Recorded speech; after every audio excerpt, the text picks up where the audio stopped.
Okay, I'll call the meeting to order. Mr. Clerk. Thank you, Your Worship.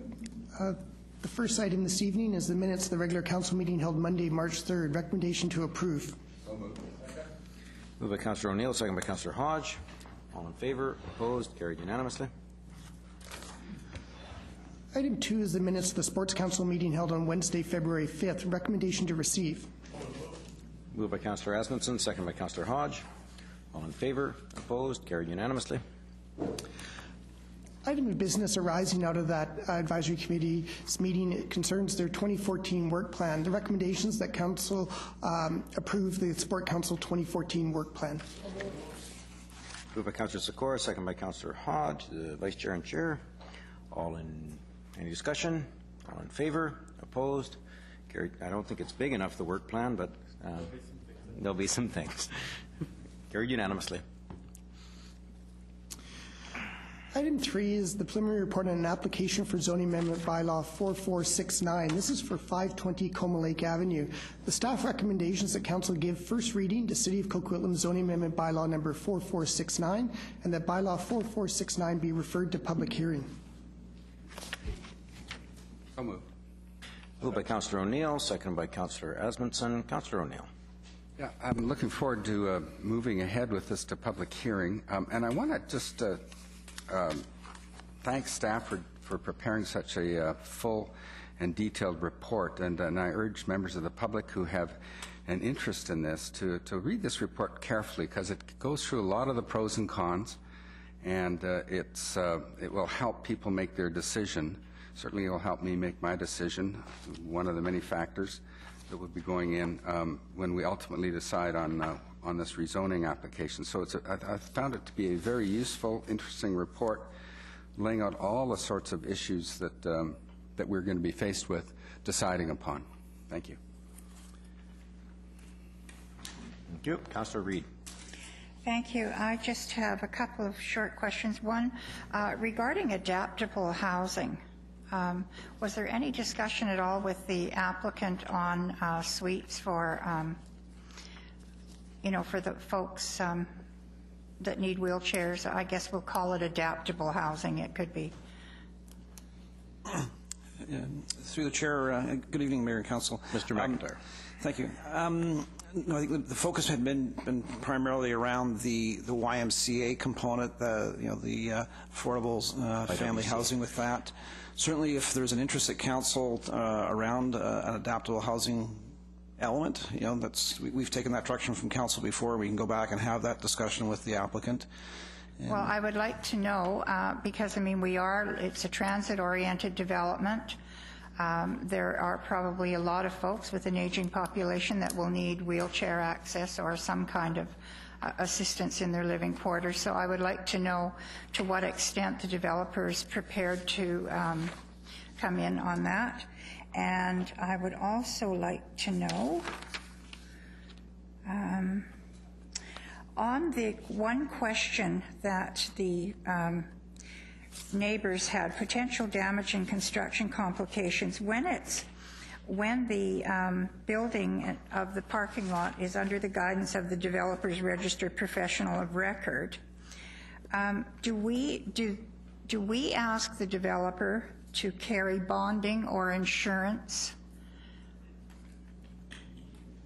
in case there's a crack in the foundation next door or something like that? Who carries bonding or insurance in that situation? And I think if we don't do it, I want to discuss it with legal, because we're in a situation now in Coquitlam where we are going back into brownfields and redeveloping, and I think we need to be very cognizant of that. Mr. McIntyre. Yes, through the chair, a fair question. Typically, the bonding and security that the city obtains for either site servicing or the building permit sort of revolves around the actual works themselves. If there is the potential for damage on neighboring properties, that's often dealt with through in a civil fashion. But I know, for example, when construction is happening on a property, like excavation or pile driving for that matter, the prudent developer, the applicant, will go around and check on the condition of the neighboring properties to see what it is pre-development. and then post-development there is a problem, then there's a basis for dealing with it. But we can take that question back and see, since you're quite right, Councillor Reid, there's two structures are very, very close together, and the potential for some potential damage is there. So we can take that back. And I know it is, and I want to make sure that we're all covered very nicely. And last on page 9, which is Urban Design and Development Permit Area Guidelines, we've already got our guidelines in place, and I'm pretty excited about keep retaining the ones that we have. So if there's going to be any development variance permits, I'd certainly like to know by public hearing how much you contemplate.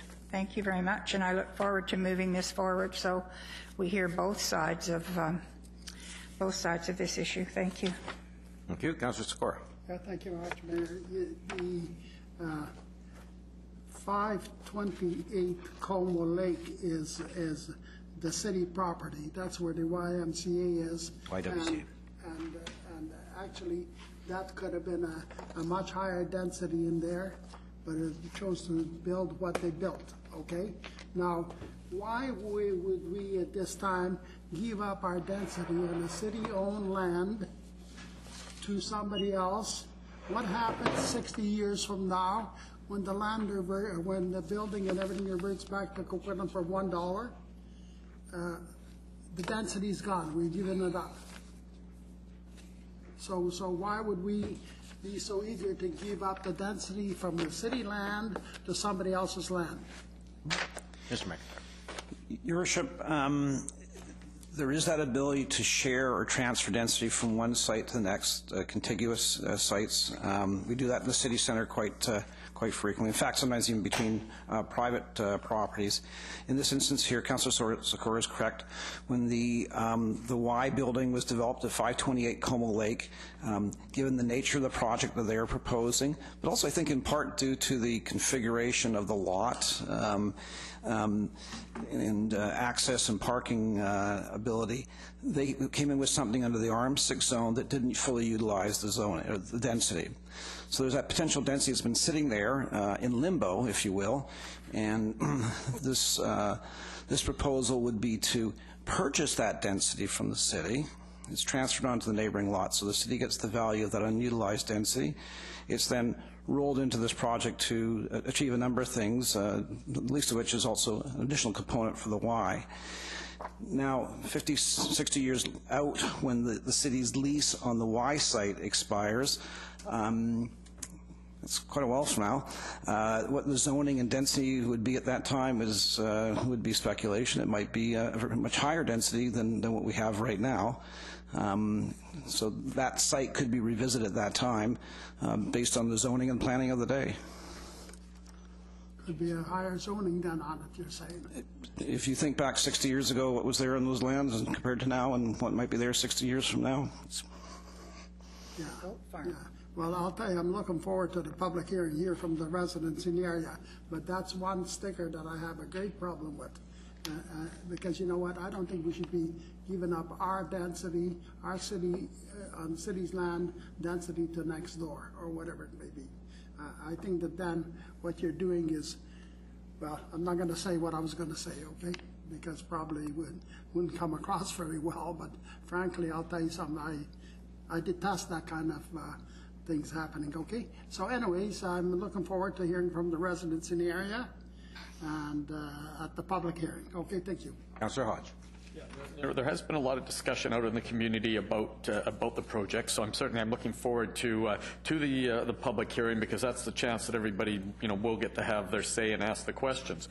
But in advance of that, I'm hoping that maybe, and if I don't get answers tonight, certainly just to let you know what I'd like to see answers for during the public hearing, because I'm sure it will come up, and that's the access in and out of the property.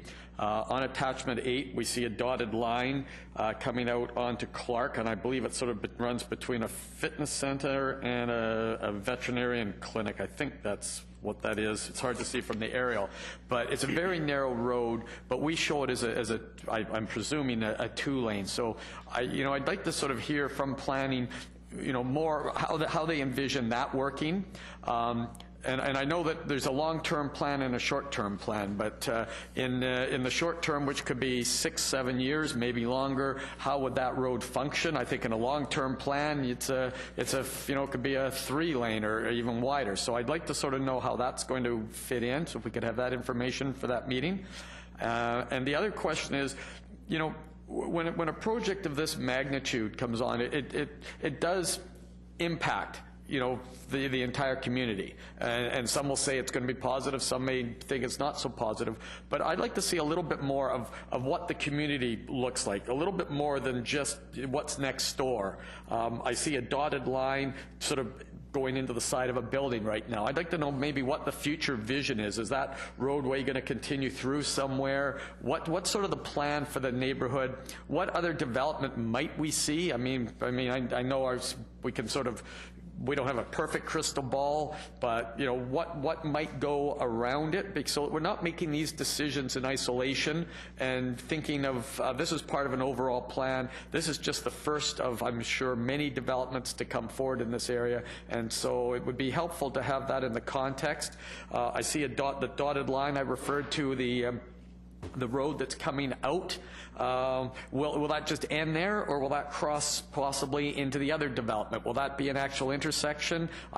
Somewhere I think I saw another diagram where it actually continued through. So I'd like to sort of have a little bit more context to how this is all going to flow, if we could. Your Worship, that's a good direction of staff. We'll take that back. The intent with Attachment 8 was to give a little bit of the bigger picture view, and I recognize it's a little bit conceptual, so we'll take that back. And on that, also show some of the other proposals we're dealing with right now. In the report, we point to a pre-application for some of the lands out at Como Lake and Clark. And maybe we can do a little better job in sketching up how that lane system will look in terms of the width and the access points. The fortunate thing is, between the Y project, this proposal here, and the others to the east, there may be a fairly near-term ability to get the lane system started there, but we'll sketch that up so it's a little more representative. Yeah. And even I know until we actually receive applications, it's speculative at our point. But I note on page 4 of the report, in item 3, the last bullet, it makes reference to 567 to 581 Clark Road, a Marcone property, and I'm just sort of wondering what that might include or might look like, because there's obviously interest in this neighborhood as we thought there would be. But I think that a little bit more of what we may know or may be able to look through in our crystal ball. Thank you. Thank you. Councillor Zerillo. So I wanted to just make 2 comments. First of all, I wanted to thank staff for this report. There were some things in this report that I very much appreciate, including the schools, what schools are being serviced, or what schools service the site. Also, the additional information about the amenity space and play space for kids. And also, I very much appreciate the larger communal garbage area that be able to accommodate the green waste in the future. So I know those are 3 things I had talked about to staff, and I very much appreciate them being in the report. In preparation for the public hearing, because I will definitely be wanting to hear more from residents, so we'll be voting to push this through for first reading to trigger the public hearing. But what I would ask for staff when the public hearing comes up, I'll want to know, and maybe it's in the report and I missed it, but is this setting precedent of density per square foot, and not based on the actual size of the building, but if this is setting precedent in Coquitlam for density per square foot based on the lot size? Not on the density not on the size of the building, but the lot. And if this is setting precedent in Coquitlam for density sharing across lots that do not have the same title, I'd like to know the answer to that. And also, what would be the future fallout? If these are precedents, what's going to be the future fallout, and what other kinds of things might come forward in the future? That's it. Thank you. Okay. Councillor Asmussen. Well, thank you. We've been planning for SkyTrain to happen for about over 20 years. We've done multiple consultations with the neighbor on different variations of plans, and we have a plan in place already. We're revisiting that plan. But this has been a long time coming, the redevelopment of this area. So I'm looking forward. I'm going to move this through to public hearing. I think it's important that we move it through. Just the laneway and the future use, we do know, and I think the item is in the Evergreen line update that we had on, that shows that that laneway is going to be a major intersection connecting across to the station into the area. So that is going to be in the future a major four-way intersection, moving traffic out, and as the report said, it's going to be a full two-lane roadway connecting between the two sites there, because it shows up on that map. So I think for the public hearing, this piece from that one should be added in to show the people the fullness of that intersection in there and the traffic movements in and out of that area. That I think will alleviate some of the people's issues on that. I think in this area we're seeing a lot of pressures and a lot of want for development in this area, so I think it's going to happen quickly in this area. There's a lot of desire in this area. But the couple of things that I wanted to raise, and it's more outside the actual project, is a couple of things I've been harping about for a while now, is the look of our skyscrapers that we're going to be building, the cityscape look, and having four iconic looking buildings. I still want to keep reiterating that out to the development community, that we want to have a building like the Twist one that are putting up in Vancouver, something in the town center, something that is unique. What I also want to know for planning is we're getting SkyTrain stations, we're doing the Coquitlam, the North Road corridor in there. What I want to be able to see is office complexes so people can live and work within that area also in office. So I want to work with our developers to get offices, because I do, if you've looked at the reports recently about the SkyTrain lines existing in other areas, that they are a driver of office use. And I think we need to work with, just rather than having all residential, but trying to get that mixture of office and residential in that area. So that's another issue I'd like to see us push on. But I'll be moving this on to public hearing. Thank you. Thank you. No other speakers. The motion is first reading and refer to public hearing. All in favor? Opposed? That motion carries unanimously. Item 4 is a zoning bylaw text amendment. This is Bylaw 4464. In order to remove reference to marijuana medical access regulations, the staff recommendations that Council give first reading to City of Coquitlam Zoning Amendment Bylaw 4464, and that Bylaw 4464 be referred to public hearing. Moved by Councillor O'Neill, second by Councillor Hodge. To assure people this doesn't mean that there would be any change to the regulations. There would still be no legal grow facilities, although there might be one or two illegal grow facilities in our city somewhere. All in favor? Opposed? Carried unanimously. Next item, item 5, is a zoning bylaw text amendment to the M8 retail and light industrial zone. This is Bylaw 4475. In order to permit uses accommodating a Kia West head office and dealership at 1751 and 1881 United Boulevard, staff recommendations that Council give first reading to City of Coquitlam Zoning Amendment Bylaw 4475, and that this bylaw be referred to public hearing. Moved by Councillor Sikora, second by Councillor Hodge. Councillor Asmussen. Thank you very much. Through your report, Mr. McIntyre, you state that with the new zones coming in effect, this will be the only one in that area that we'll be dealing with that. It wouldn't be allowed under the new zones once they came in place. Is that correct? For more car dealerships down there? Through the chair, yes, that's the approach we've taken with this this application. Council may recall this came before Council last year as a proposal. Staff had some reluctance at that time, but have managed to come around to an approach and a combination of elements that we are supporting the application. So in part, obviously they want to go ahead now, so we're working within our existing structure zones. So what we're suggesting is adding as a text amendment for this property alone for the car dealership and the office use they're looking for. But also looking ahead, I think it would fall into our proposed business zone, both business industrial zone, so it would be like sort of the M3 zone, if you will.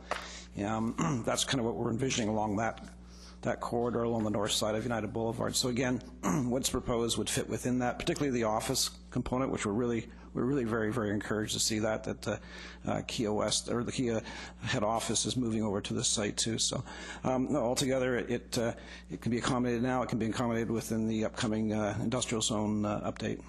Thank you very much, Mr. John. The other question I have, and I guess is on the landscaping. When the present company built their building in that area, The other landowners in that area were not happy that they didn't maintain the same standards of boulevard frontage and look. Are we recapturing that and bringing that back in on this development? Because I didn't go online, but it's hard to tell if it's going to match up and alleviate those concerns from before. Mr. McIntyre. Yeah, that's also a nice part of the story, too, Your Worship. It's not often you get that chance to go back in fairly short order and correct what was overlooked before. That's been brought up with the applicant, and my understanding is that they obviously want to dress up the site to make it look attractive and functional and all that. So that will be dealt with through the DP application when it comes through the council ultimately with if the rezoning is supported. That's good, and I think when it goes to public hearing, I'm going to support this moving forward. I just think that the landowners in the area that did raise should be pointed out and that they know that this is going to bring back that, and I think they'll be very supportive of this. Thank you. Thank you. No others? Motion's first reading in a public hearing. All in favor?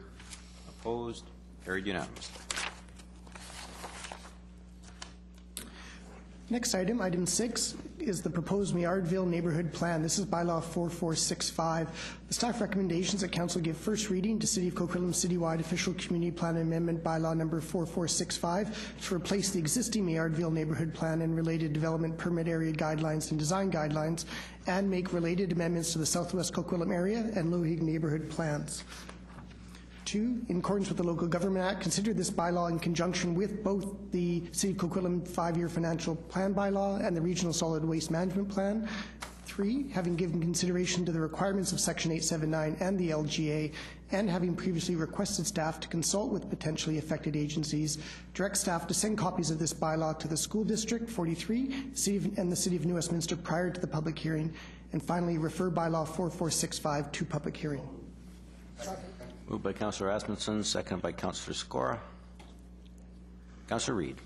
Thank you. Through you to Mr. McIntyre. I had spoken to you about this plan, and one of the things I had asked was that if we proceed with this plan, that if we have a development on a street, that somehow we do a whole street or a whole block, a whole section.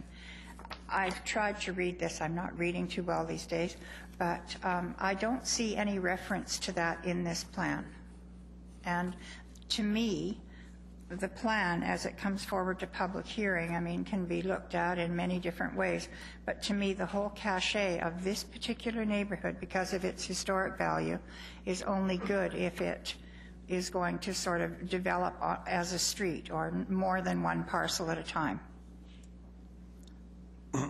Your Worship, that was a very good point that was made last week. I think we brought forward the streetscape, or the draft streetscape guidelines, and what we pointed to in this report, there was actually 3 takeaways from last Monday's session. There was suggestions around a tree species, pavers versus stamped concrete, and then thirdly, this a more proactive approach to rather than having sort of ad hoc, piece by piece, piecemeal frontage improvements along the street, looking at other options. So staff have taken that away. Carl and his group have they made note of this in the report, and so they're following up with engineering and finance staff to see if there isn't some more coordinated approach for dealing with that. So it was our intention to report back on that before the streetscape guidelines came back to council for final consideration. So, and will it sort of be assumed in the Maillardville neighborhood plan, or how is it going to incorporate itself in there? Let us take that away. If we can have some preliminary thoughts and some ideas in time for the public hearing, it is the end of March. But it was our commitment to come back to council before the servicing, the streetscape guidelines were ready for final consideration, to have a program for council's consideration. Okay, thank you very much. I'd like to address it at public hearing, so thank you. Mr. Johan, go ahead. You okay? Mr. Johnson? Did you need anything or no? I also note that the streetscaping guidelines are also a key implementation item of the plan. So, yeah, we will bring forward a strategy as part of the public hearing brief. Thank you. Councillor O'Neill. Yeah, in reading this very detailed report that's reflective of so much time and effort done by the community and the staff and council, indeed, I actually had one thought that I just want to share with people, and it was several decades ago, the writer Gertrude Stein, commenting on a vast, featureless, boring urban area in California, said, "The problem with Oakland is that there is no there there." And I think, and I was thinking, this is exactly the opposite. This report here, I think, reflects the fact that there's a great deal of will in the community, on council, on staff, to give it a there, to have one of the hearts, a heart to Coquitlam, and to make it some special place. And so I'm very pleased to be able to say that I'll support going ahead to the public hearing with this, so we can hear about other points of view, if there are any other ones. Thank you. You, Councillor Hodge. You know, I'm so glad to see us finally coming forward. There's been so much talk in that community, and when I I talk to people in Maillardville area, and they sort of say we want to see that vibrancy return to the community, and we want to have economic growth, and we want to restore the Main Street, and we want to have heritage. And when I look at the guiding principles here, and I think we're touching on many of the things that the community wants, and so I'm looking forward to hearing from the members of the community, and I hope they will all come out and talk passionately about what they want, because this is their neighborhood, this is their plan, this is their community. So I really want them to speak out, because this is such an important document. It's the blueprint as we move forward to the future for a very important part of our community, a community that has a rich history, and I want to make sure that we preserve that history. I do note that there has been a section on heritage preservation. I think some of our initial, some of the projects that have come forward, we recognize that. And I think we're doing a better job today than we have in the past, and I think we still have work to do. I would be curious to know if at this time we can have a little bit more information on what tools we have in the toolbox surrounding heritage preservation. I know that down the road we are going to be talking about doing some work on heritage planning and HRAs and what we can do, but I know that's probably one of the questions that will come up is how we can save buildings, preserve them, and if we could have just an oversight included as to what the different levels of preservation are. And I mean, I know there's going to be more work to follow in next year, and I look forward to that. I assume that will be a guiding principle that will sort of help us as we move forward. But at the same time, it would just be interesting to know some of the things that are within our ability to do, and I think that would be helpful to have that at the open or at the public hearing. Great, thank you. Councillor Sikora. Thank you very much, Mayor. I'd like to know if, when it comes to the public hearing, I noticed that before we were presented, there was those great big bulges in places that parking can be put in instead of those big bulges. And I wonder if we are addressing that for the public hearing to be able to show the people so they don't miss that, because I can assure you that if they see those big bulges, they're going to may take 1 or 2 parking spaces away. They'll say, why do we need those bulges? We need more parking. Is that going to be addressed at the public hearing? Your Worship, That's the engineering side of this. Yeah, engineer, yeah. This is the planning report. Mr. McIntyre. Yes, thanks, Your Worship. Just a few comments, and maybe if Carl wants to chip in. When we brought forward the draft streetscape guidelines last week, and yeah, it showed those conceptual ideas where there would be parking pockets and other areas where the curb would bulge out in a little wider boulevard. We were hoping to utilize the public hearing as an opportunity for the public to get information about the draft streetscape guidelines and provide comments on that. So we can have that information, and maybe what we need to do, and I'll leave this to Carl, perhaps working with engineering, is to show rather than just sort of a small slice, sort of conceptually what it might look like, look a little more broadly along a streetscape, and so you can just see what the extent would be. But maybe Carl might want to comment on that. Thank you, Jim. Yeah, just following on that, what we showed last week at Council Committee is conceptual.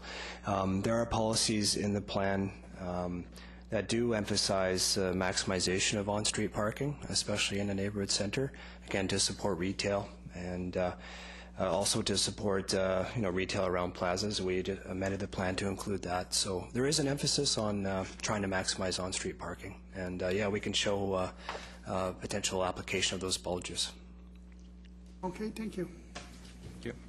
I'm actually not an opponent of the bulges. I know that in most cases we put the bulges where there's a no stopping zone, and since people always park there anyway, we put a bulge to take away that opportunity to block sight lines right next to the corner. Of course, that's in last week's report, the engineering side of this, which is the streetscapes. We're in the planning side of it. Both of those two reports, though, have to be considered hand in glove. I grew up in this neighborhood. This is, for my whole life, we've been talking about that opportunity to revitalize our historic Maillardville. And I think there's a light now on the issues, but that light's kind of at the end of the long tunnel of going through, trying to encourage the revitalization, encourage the re-establishment of a real sense of community in our historic neighborhood. And I'm really looking forward to hearing what the public has to say, what the neighbors, what the residents of Maillardville have to say, because this has to be their plan. This has been developed through consultation, but at the end of it, if they adopt it, if they embrace it, if the community of Maillardville celebrates this plan, it will succeed in spades. And I think there's all of the bits of a successful plan are here, and I congratulate all those that had a role in this, because we're going to have a great discussion about the future of Maillardville. Merci beaucoup à tous. That's it. The motion is first reading and 3 other recommendations. All in favor? All opposed? Motion carries unanimously. Next item, item 7, is fourth and final reading of business license bylaw number 4344. The 2-part recommendation from staff is that Council amend business license bylaw 4344 2013 by changing the date of commencements in section 2.1 from January 1st, 2014 to May 1st, 2014, and by deleting the phrase whether accessible to the public or not from part 4A of Schedule A and replacing 1,000 square meters with 500 square meters. And 2, that Council give fourth and final reading to business license bylaw 4344 as amended. Moved by Councillor Hodge, second by Councillor Asmundson. Councillor O'Neill. Yes, thank you. And glad to see in the discussion part of the report, page 3, how staff was able to meet with affected parties and come back with a solution that was acceptable to them. Do we not normally in reports like this have something that say financial implications? Shouldn't there be a financial implication paragraph here? Not for these ones? I'm not sure if I'm getting it. I thought that hit me when I was reading this. Is Bradfield? A bottom line financial implication. Nope, Mr. Dumont. Nope, Mr. Dumont's throwing it over to Ms. Bradfield. I can answer that too. Generally, we do have a financial implication section, and Council will recall that basically this was a wash in terms of the revenue from the business licenses.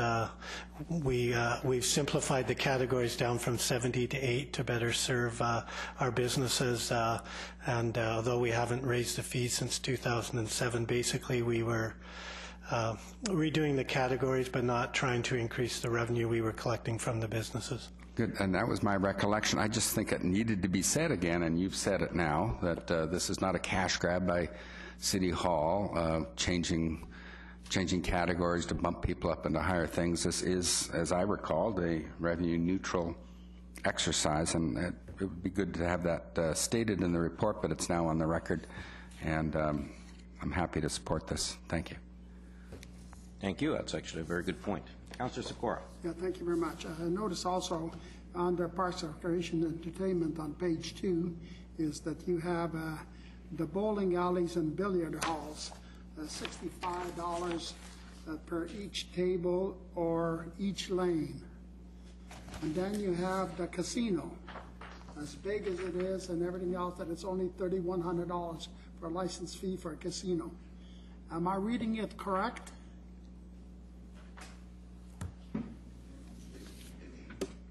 Through the chair, Ms. Bradfield. the license fee for the casino is set at $3,100. So $3,100 for a casino, for a business license. That is correct. And then we have a pawn shop on Brunette Avenue that pays $10,000. That is correct. You know, I'll tell you, I'm really choked about that. The fact is, casino, as big as it is, and the different things that they provide, that somehow they get away with $3,100 paying a license fee, business license for $3,100. Seems a little unfair. And I don't know how we came up with that, but you know, they have food in there. They got the machines, they've got the tables, they have, you know, I mean, are we going to say in a casino every table is going to pay $65? No, we don't. So this is like a word discrimination I'm going to use. Through the chair, there are additional add-on fees for the restaurants and the theater that will be in addition to the $3,100. So there are additional add-on for the other types of businesses that operate within the casino. Yeah, so, you know, I mean, I just think that somehow this is not, to what I'd say, be an even street. But anyways, I guess that's the way it is. So you probably have a lot of screams and hollers. We'll probably get a lot of calls on this one that becomes public, which I'm sure we will get calls. But to me, that doesn't make any sense. Thank you very much. Can you tell me how much has that changed since last year? For everything else. I don't believe it has increased. It's increased by $100.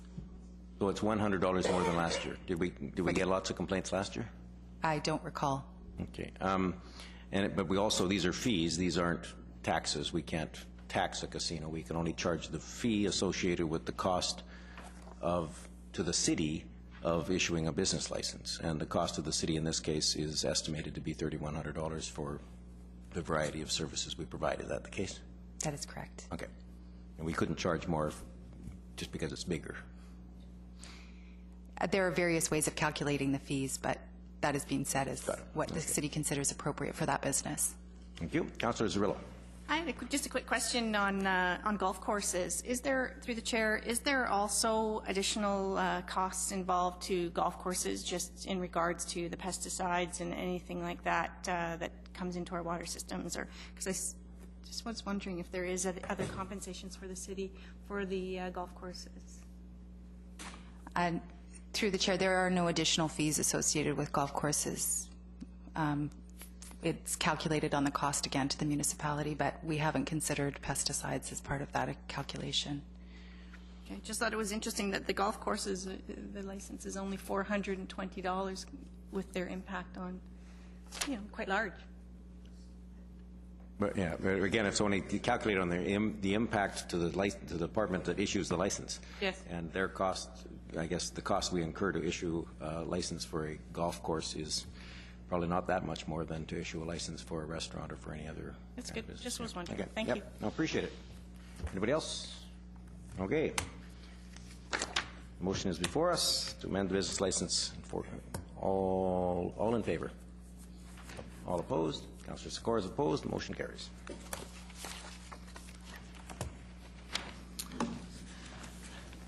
Your Worship, we have one additional item of other business. It's an additional motion pertaining to an item that was raised at Council last week.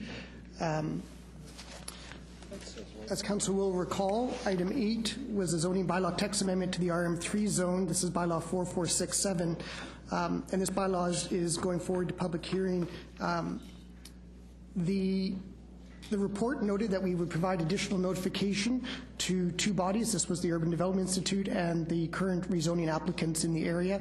In discussion with Planning and Development, we also felt that the Coquitlam Community Association and the Oakdale Neighbourhood Association should also receive this notification.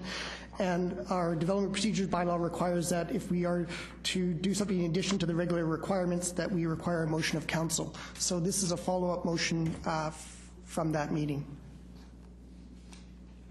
and I'll read the motion to you. That Bylaw 4467, a zoning bylaw text amendment to the RM3 zone, be scheduled as part of the April 28th public hearing, and that in addition to the regular public hearing notification process, staff be requested to notify the following organizations, companies, or individuals: Coquitlam Community Association, Oakdale Neighbourhood Association, the Urban Development Institute, and the current RM3 rezoning applicants in the Coquitlam area. Moved by Councillor Asmundson, second by Councillor Hodge. All in favor? Opposed? Carried unanimously. Your Worship, that's the last formal item on this agenda. Adjournment is moved by Councillor Reid, second by Councillor Asmundson. All in favor? Opposed? Carried unanimously. We'll now have question period.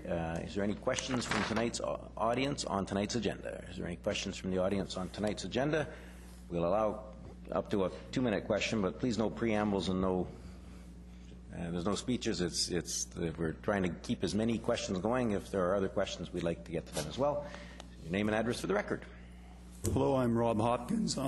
Sorry about my voice, but I'm the sole owner of Coquitlam Animal Hospital at 559 Clark Road. I came here thinking it was going to be a slam dunk that this report would go through, which is fine. My primary concern is that I've approached Planning Department and also TransLink because I will be intimately affected by the zoning that is proposed here.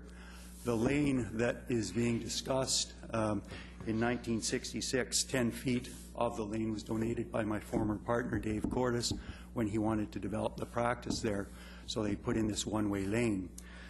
I know development will go on, but I'm concerned about the time frame, especially with the comments which Councillor Asmundson has stated this evening about it going on very quickly, because when I speak to the Planning Department and TransLink, I am told that the 2-lane road will not go through until I or the place next to me, the pizza factory, decides to sell.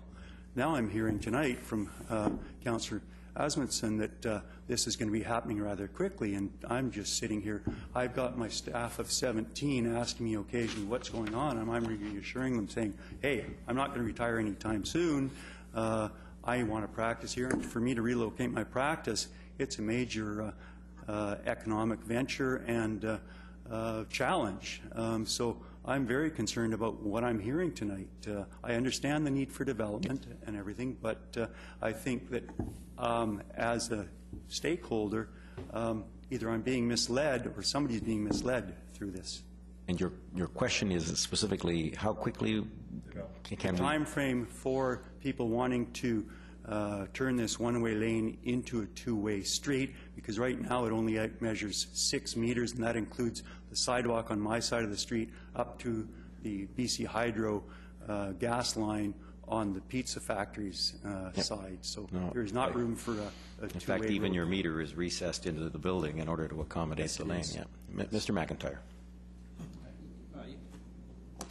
Yes, thank you, Worship. The timing depends on a number of things. It's within the city's control, where there's a budding property is developing. It's our ability to get right-of-way dedication and lane construction, and that's what we're talking about, the area to the north and west of your property, like out to Clark Road.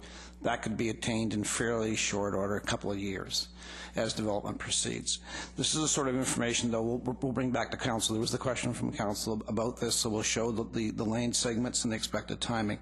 The one we'll have to get some clarification on is the extending the lane system, the intersection out to Clark Road, which I understood was supposed to be completed and fully signalized at the time that the Coquitlam SkyTrain station is under construction, but I could be mistaken, so we will check into that and have that information, and perhaps, sir, you and I can talk offline about this as well. I spoke to TransLink, and they said they had that was a long-term plan.